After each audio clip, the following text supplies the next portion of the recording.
আসসালামু আলাইকুম viewers, MBN motion YouTube চ্যানেলে আপনাকে স্বাগতম। মুসলিম নারীরা যে শুধু মা কিংবা স্ত্রী হিসেবে পুরুষদের জীবনে অনুপ্রেরণার উৎস হতে পারেন তা নয়, বরং একজন বোন হিসেবেও নিজের বিচক্ষণতা ও দূরদর্শিতা দিয়ে একজন ভাইয়ের জীবনের গতিপথ পরিবর্তন ভূমিকা রাখতে পারেন।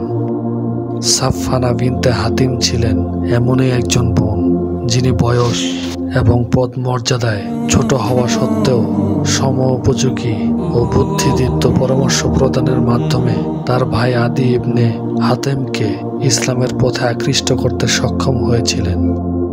আদি ইবনে হাতিম ছিলেন আরবের তাই গোত্রের প্রধান। তার পিতা হাতিম আত-তাই আরবদের মাঝে তার কাব্য প্রতিভা, বীরত্ব ও দানশীলতার জন্য বিখ্যাত ছিলেন। পিতার মৃত্যুর পর তাই গোত্রের লোকেরা আদিকে পিতার স্থলাভিষিক্ত করে। মহানবী মুহাম্মদ সাল্লাল্লাহু আলাইহি ওয়াসাল্লাম যখন মানুষকে ইসলামের দিকে আহ্বান দিতে শুরু করলেন, আদি ইবনে হাতিম সেটাকে তার নিজের রাজত্বের জন্য হুমকি স্বরূপ মনে করলেন। তাই তিনি রাসূলুল্লাহ সাল্লাল্লাহু আলাইহি ওয়াসাল্লাম এবং ইসলামের বিরোধিতা করতে লাগলেন। যখন মুসলিমদের বিভিন্ন অভিযান তার এলাকার সীমানার কাছাকাছি এসে পড়ল, তিনি খ্রিস্টান রাজার অধীনস্থ সিরিয়ার অঞ্চলে পালিয়ে গিয়ে আশ্রয় নিলেন। এদিকে রাসূলুল্লাহ সাল্লাল্লাহু আলাইহি ওয়াসাল্লামের আশারোহী সেনাদল তাই গোত্রের অন্য সবার সাথে হাতিম তাইয়ের বোন সাফওয়ানা বিন হাতিমকেও বন্দী করে নিলেন। বন্দী থাকা অবস্থায় একদিন রাসূলুল্লাহ সাল্লাল্লাহু আলাইহি ওয়াসাল্লাম তার সামনে দিয়ে যাচ্ছিলেন।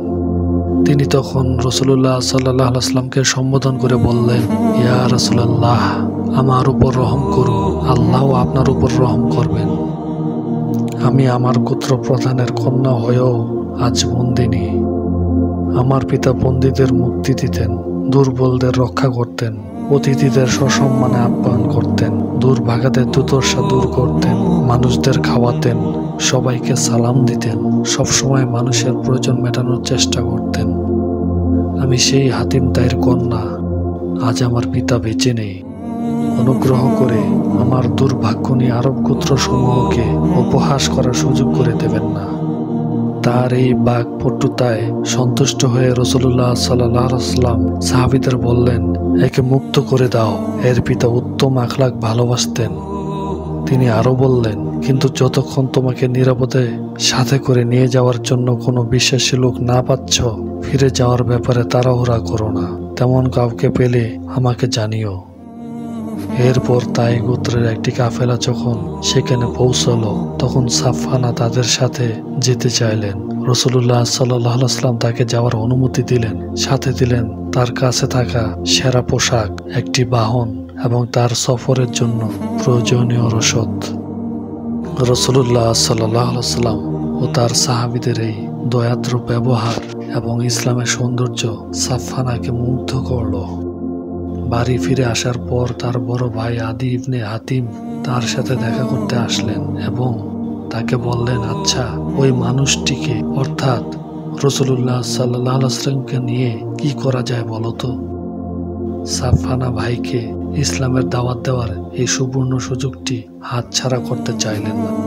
তিনি প্রজ্ঞার সাথে নমনীয় সুরে বললেন, আমার মতে আপনার সেই মানুষটির কাছে একবার গিয়ে দেখা উচিত। আপনার যদি মনে হয় তিনি আসলে একজন নবী, তাহলে তাকে অনুসরণ করা উচিত।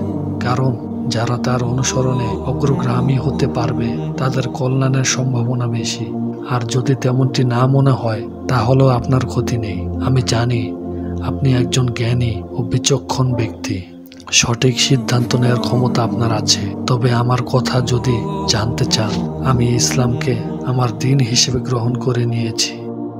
তখন আদি ইবনে হাতিম বললেন, এটা তো খুবই ভালো পরামর্শ। আমি মদিনায় রাসূলুল্লাহ সাল্লাল্লাহু আলাইহি ওয়াসাল্লামের সাথে দেখা করতে যাব। এরপর তিনি মদিনায় গিয়ে মহানবী সাল্লাল্লাহু আলাইহি ওয়াসাল্লামের সাথে সাক্ষাৎ করলেন এবং আল্লাহর অশেষ রহমতে ইসলাম গ্রহণ করেন। এভাবে নিজের ভাইকে নতুন একটি দ্বীন তথা ইসলাম সম্পর্কে সুধারণ প্রদান করে একজন অমুসলিমের ইসলাম কবুল করার সওয়াবের অংশীদার হয়ে যান সাফওয়ানা বিন হাতিম। আল্লাহ তাআলা আমাদের সকলকে হযরত সাফওয়ানা বিনতে হাতিম রাদিয়াল্লাহু আনহার জীবনের উপর আমল করার তৌফিক দান করুন। আমিন। আজকের সংক্ষিপ্ত আলোচনা এ পর্যন্তই। ভিডিওটি কেমন হলো কমেন্ট করে জানাবেন। সবাই নতুন নতুন ভিডিও পেতে চ্যানেলটি সাবস্ক্রাইব করুন। দেখা হবে নতুন কোনো ভিডিওতে। সবাই ভালো থাকেন, সুস্থ থাকবেন। আসসালামু আলাইকুম ওয়া রাহমাতুল্লাহ।